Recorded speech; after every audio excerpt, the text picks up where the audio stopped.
에레미야 2장 1절부터 19절까지입니다.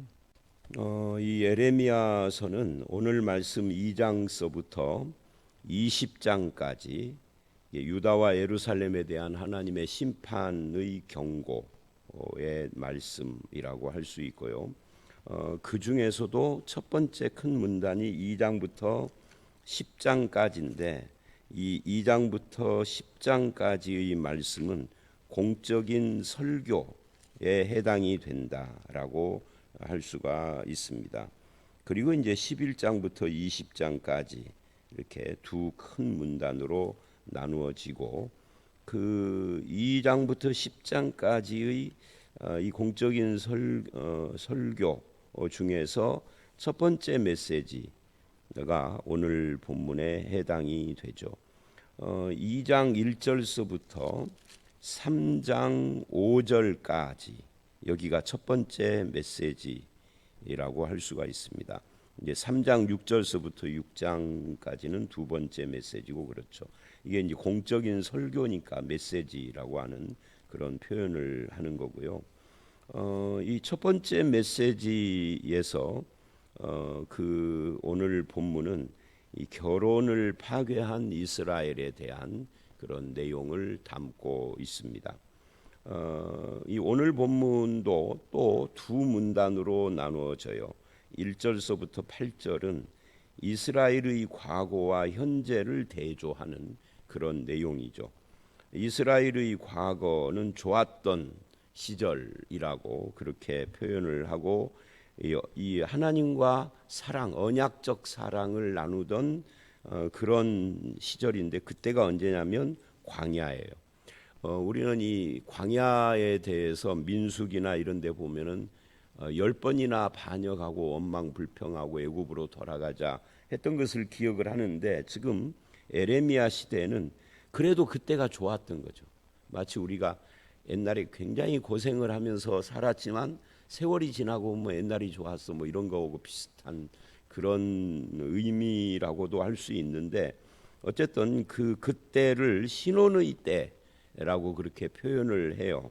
그래서 그 과거와 현재의 타락한 그 시절을 망각하고 하나님에 대해서 배반하고 무관심한 그런 시대를 대조하는 것이 8절까지의 내용이고 이제 9절서부터 19절 오늘 말씀 마지막까지는 19절까지는 이스라엘이 하나님을 버린 것이 어리석다 악한 일이다 하는 것을 지적하는 그런 내용이라고 할 수가 있습니다.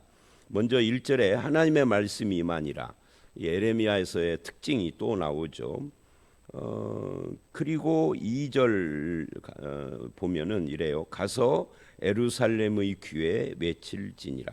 그러니까 하나님의 말씀이 나에게 임하면 그 말씀을 그냥 내가 간직하고 이렇게 말씀하시는구나 하고 끝나는 것이 아니라 그 말씀을 가서 누군가에게 증거를 해라 그런 말이죠.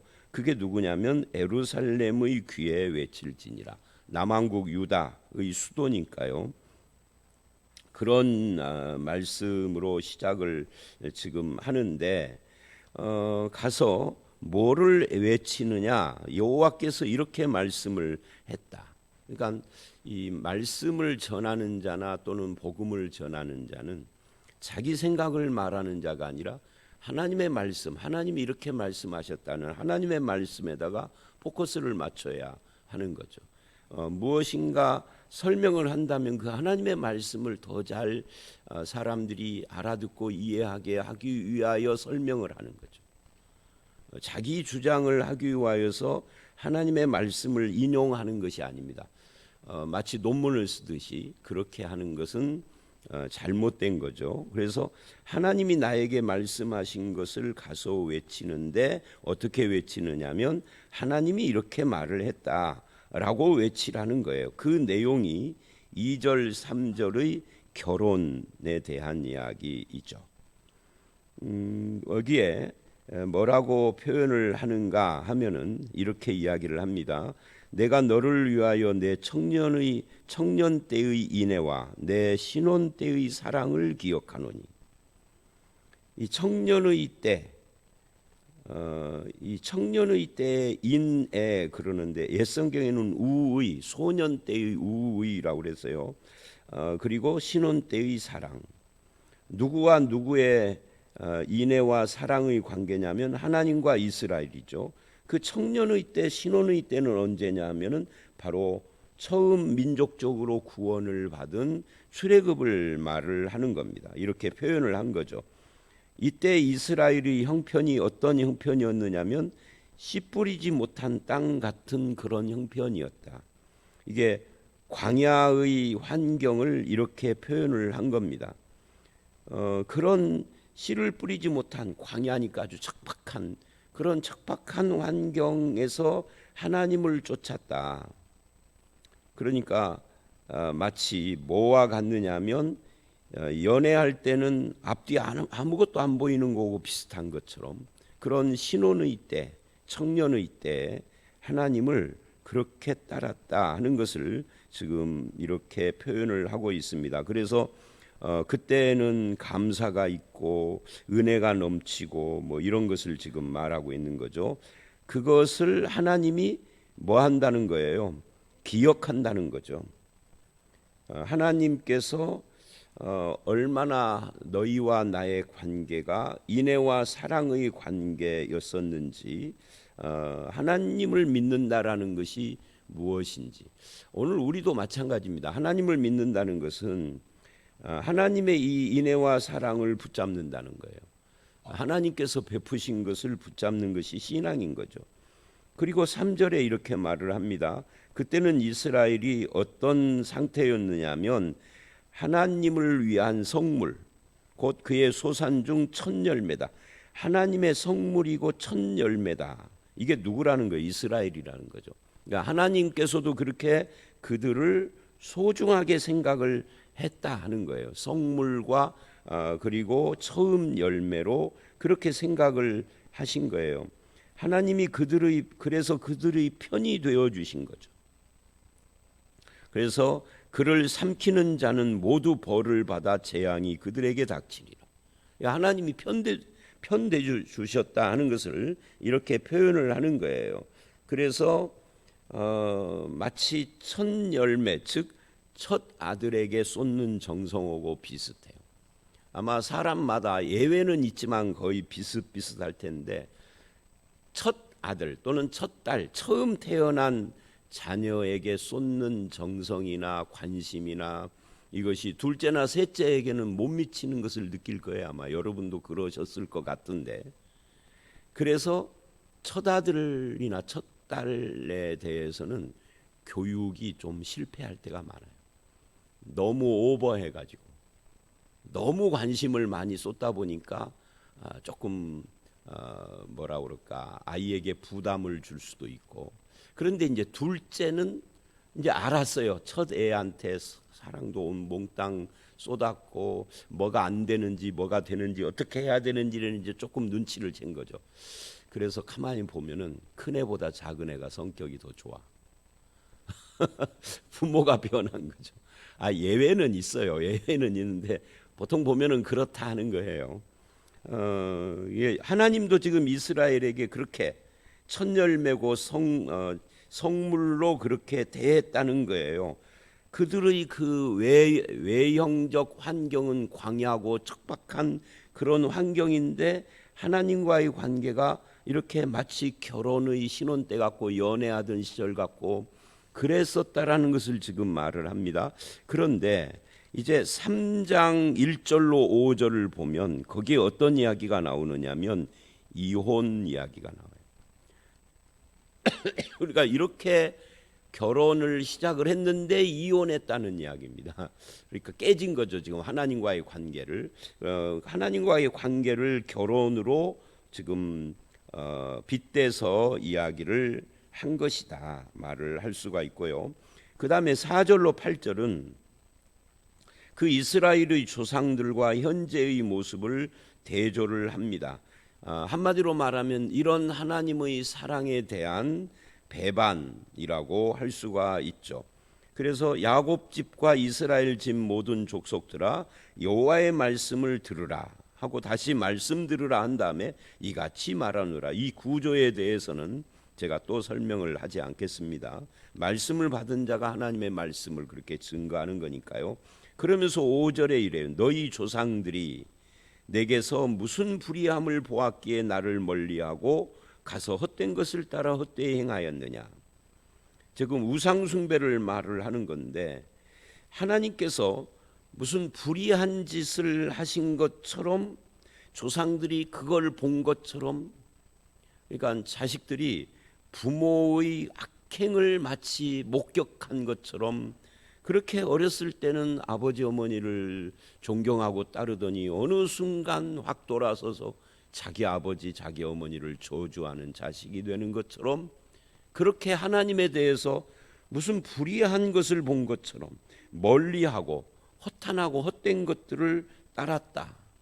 우상 숭배를 하는 것을 지금 이렇게 표현을 한 거예요. 하나님께 무슨 잘못이 있어서 너희가 우상 숭배를 하느냐 하는 거예요.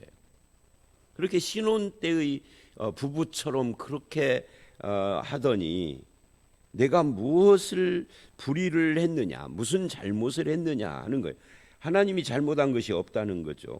근데 이런 태도가 이스라엘의 조상들만 그럴까요? 우리들도 마찬가지죠.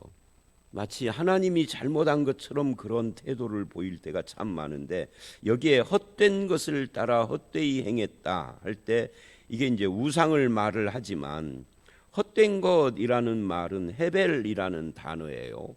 호흡, 공허 이런 겁니다.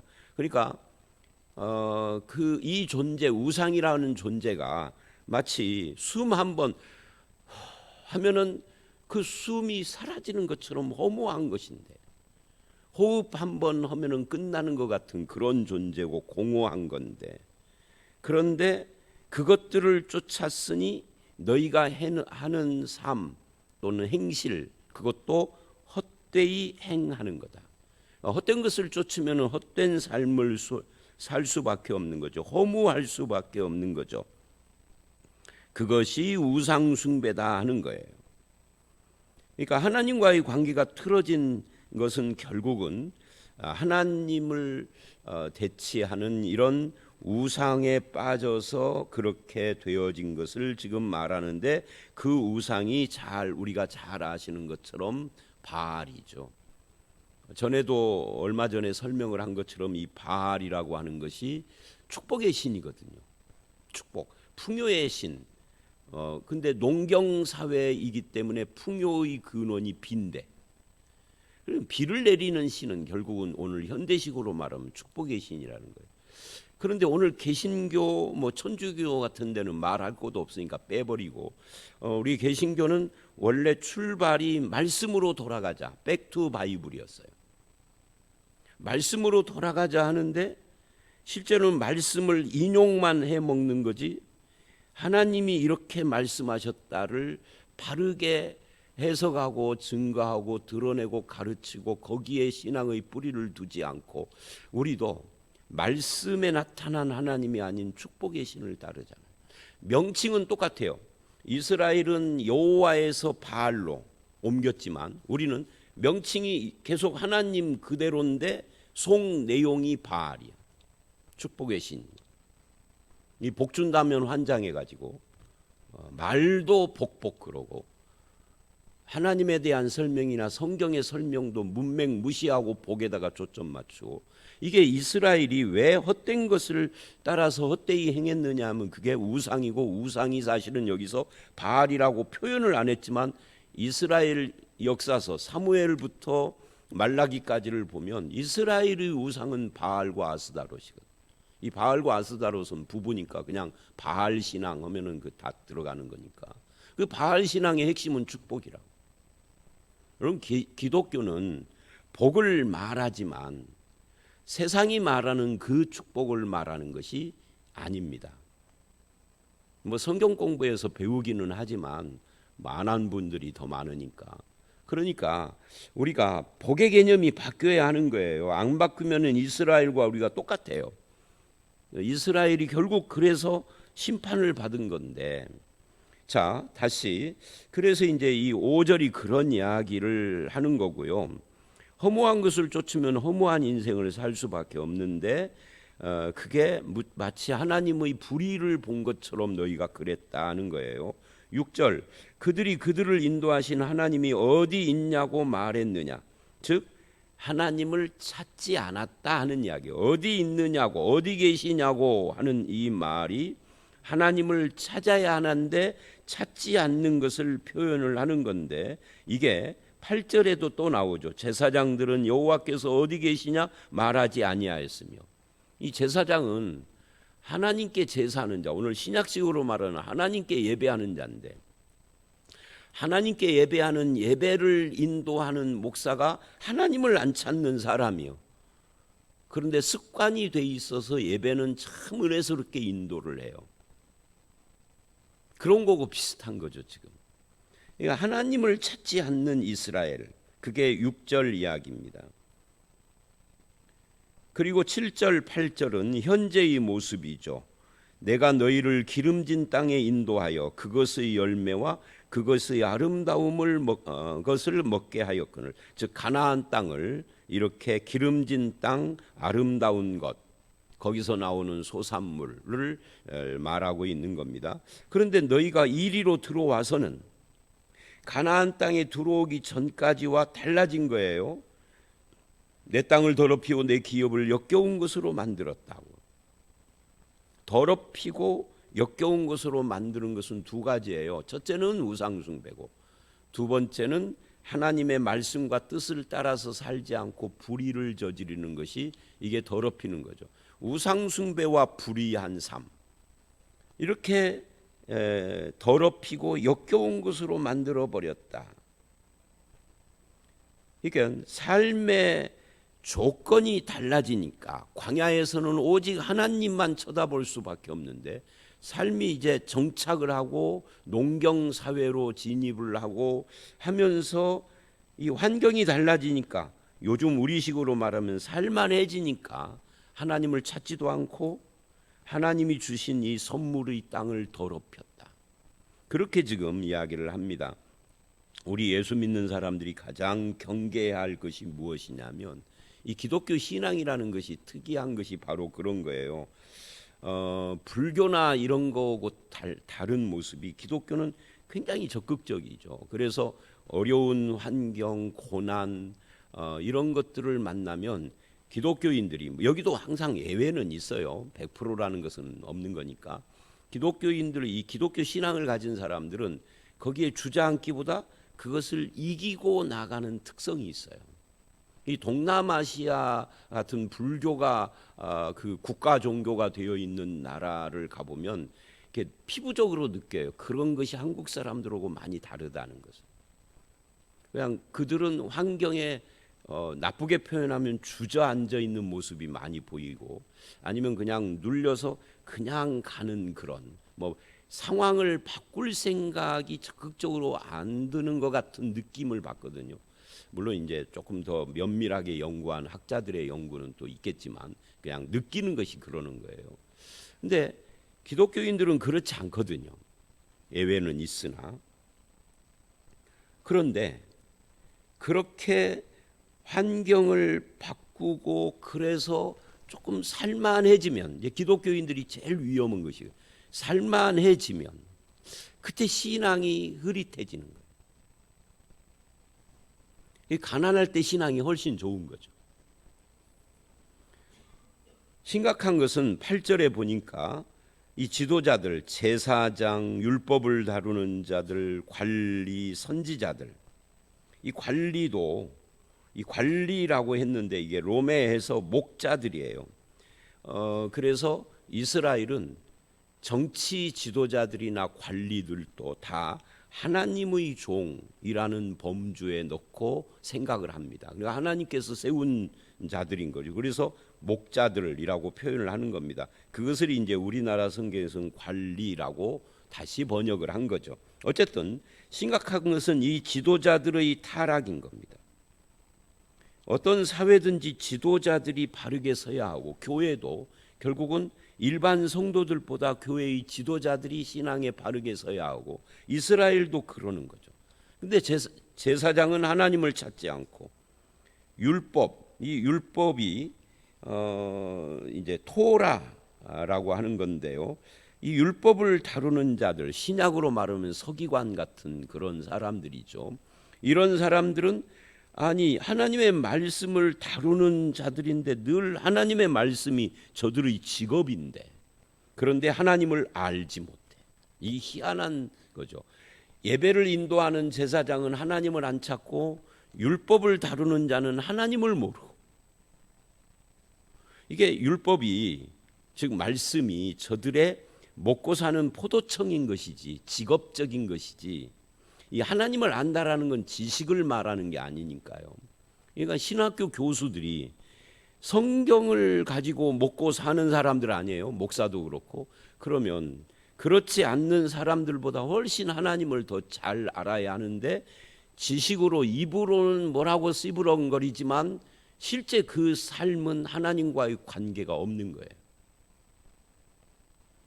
지식으로 입술로 떠드는 것은 진정으로 하나님을 아는 것이 아니거든요.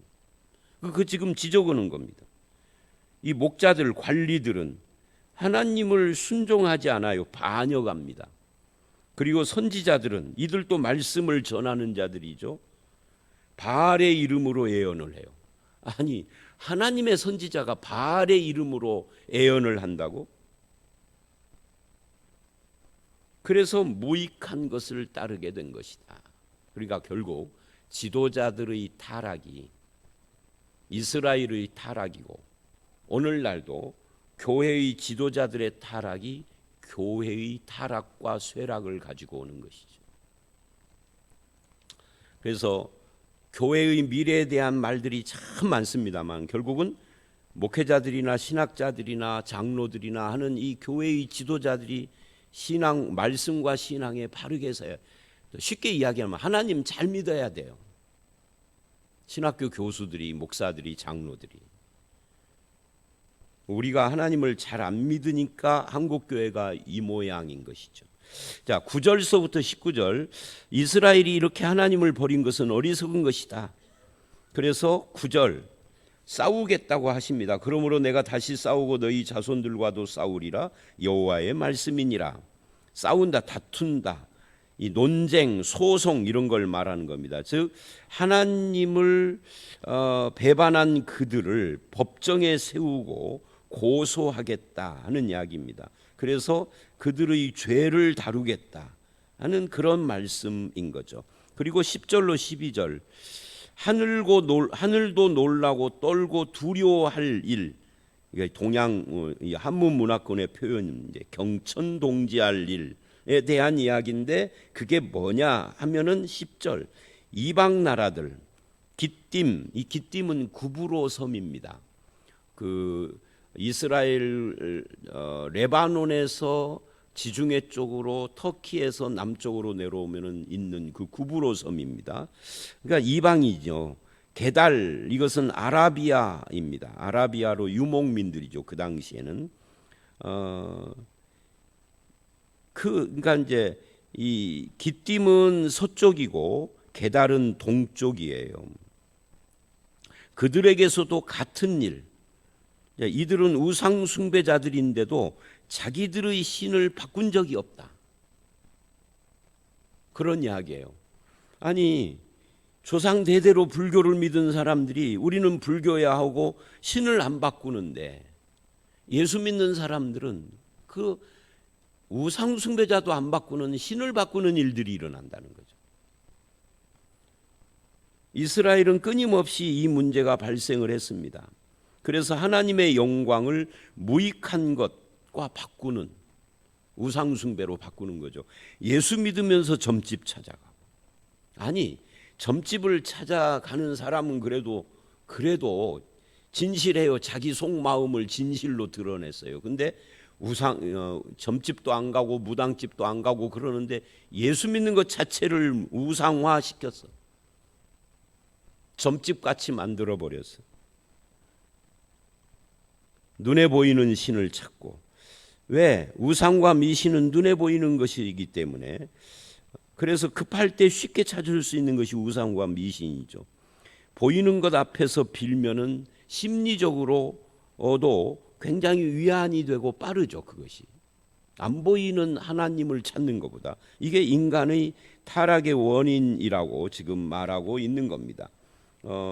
그렇게 말을 하면서 이제 그 이야기가 11절로 이어지고, 어느 나라가 자기 신을 신아닌 것으로 바뀐 그런 나라가 있느냐. 근데 내 백성은 그렇게 무익한 것을 따랐다. 너 하늘아 이 일로 말미암아 놀랄지어다. 이게 경천동지예요. 땅아 하늘아 하면서, 그러면서 13절 두 가지 악을 행했다 그래요. 두 가지 악이 뭐죠? 하나는 이런 거예요. 생수의 근원되는 나를 버린 것. 생수의 근원, 이 근원을 버렸다는, 이 하나님을 버린 것을 생수의 근원이라고.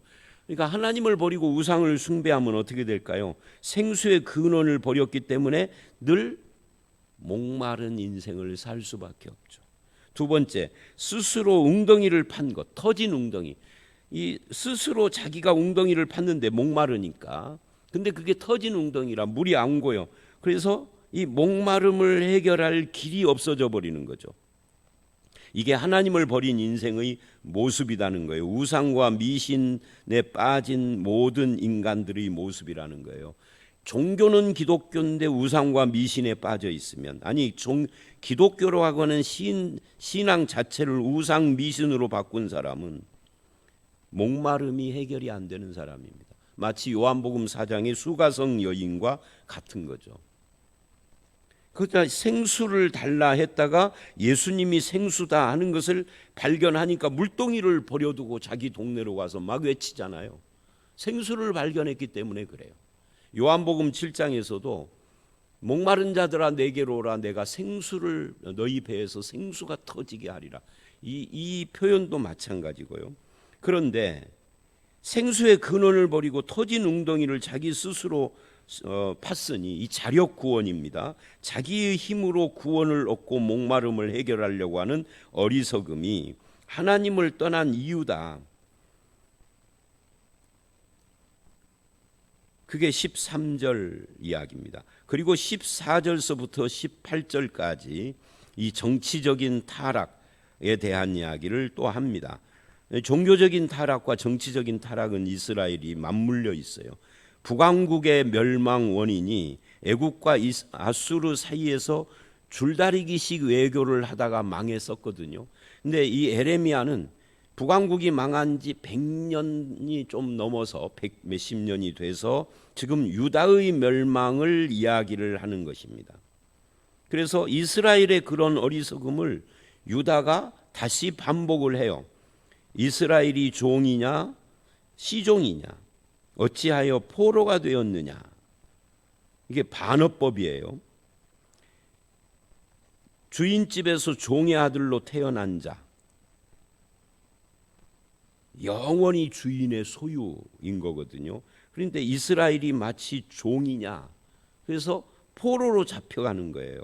어린 사자들이 그를 향하여 부르짖으며 소리질러 그 땅을 황폐케 하고 불타서 주민이 없게. 지금 이스라엘이 멸망한 이야기를 지금 하고 있는 겁니다. 놉과 다바네스, 이 이집트 애굽의 성읍들이에요. 사손도 내 정수를, 그러니까 주변 나라들이 하나님을 떠난 이스라엘을 막 침범을 하는 거죠. 17절 내 하나님 여호와가 너를 길로 인도할 때 내가 그를 떠남으로 이를 자취한. 이 모든 것이 이스라엘이 스스로 자취한 거다. 18절 내가 시올의 물을 마시려고 애굽으로 가는 길에, 이게 시올의 물이라는 것이 나일강의 한 줄기예요. 그럼 나일강이 물이 굉장히 많잖아요. 물을 마시려고 애굽으로 가는 길에 있으면 어찌 됨이며, 그건 자기 스스로 판 웅덩이가 터졌으니 물이 없으니 자꾸만 나왔던 애굽으로 돌아가는 그런 것을 지금 빗대서 말을 하는 거예요. 강물을 마시려고 아수르로 가는 길에 있음이 어찌미냐. 이게 이스라엘이 멸망에 대한 이야기입니다. 내 악이 너를 징계하였고 반역이 너를 책망. 그런즉 내 하나님 여호와를 버림과 내 속에 나를 경외함 없는 것이 악이요 고통인 줄 알라. 자, 오늘 말씀이 1절로 8절에서 결혼에 대한 이야기, 하나님을 배반한 그 사랑과 인애를 배반한 이스라엘 이야기라면 9절서부터 19절은 두 가지 악 13절, 이게 중요한 표현입니다. 생수의 근원을 버리고 터진 웅덩이를 스스로 판, 이게 오늘 우리들에게도 큰 도전입니다. 생수의 근원 대신 하나님 안에서 목마름을 해결한 그런 성도로 살아가는, 하나님만이 나의 안정보장과 우리의 공급이시다, 목자시다 하는 것을 잊지 않는 저와 여러분들이 다 되시기를 주의 이름으로 축원합니다. 함께 기도하겠습니다. 하나님, 하나님과의 그 신앙생활을 신혼 때의 사랑과 인애라고 말씀하셨는데 그것을 버리고 헛된 것을 따라 헛되이 행하는 자의 어리석음을 지적하듯이 우리가 눈에 보이지 않는 하나님을 눈에 보이는 것으로 바꾸고, 아버지 하나님, 하나님이 주시는 천국의 축복을 세상의 복으로 바꾸는 어리석음에 빠져 있음을 고백합니다. 아버지 하나님, 생수의 근원 되신 하나님을 버리지 않고 나의 스스로 판 이 터진 웅덩이를 의지하는 어리석음을 떠나서 오직 근원 되신 주님과의 관계 속에서 그 영생의 생수를 늘 마시는 주님의 백성으로 순종하며 살아가는 저희들이 되게 해 주시옵소서. 예수님 이름으로 기도드려 싸움나이다. 아멘.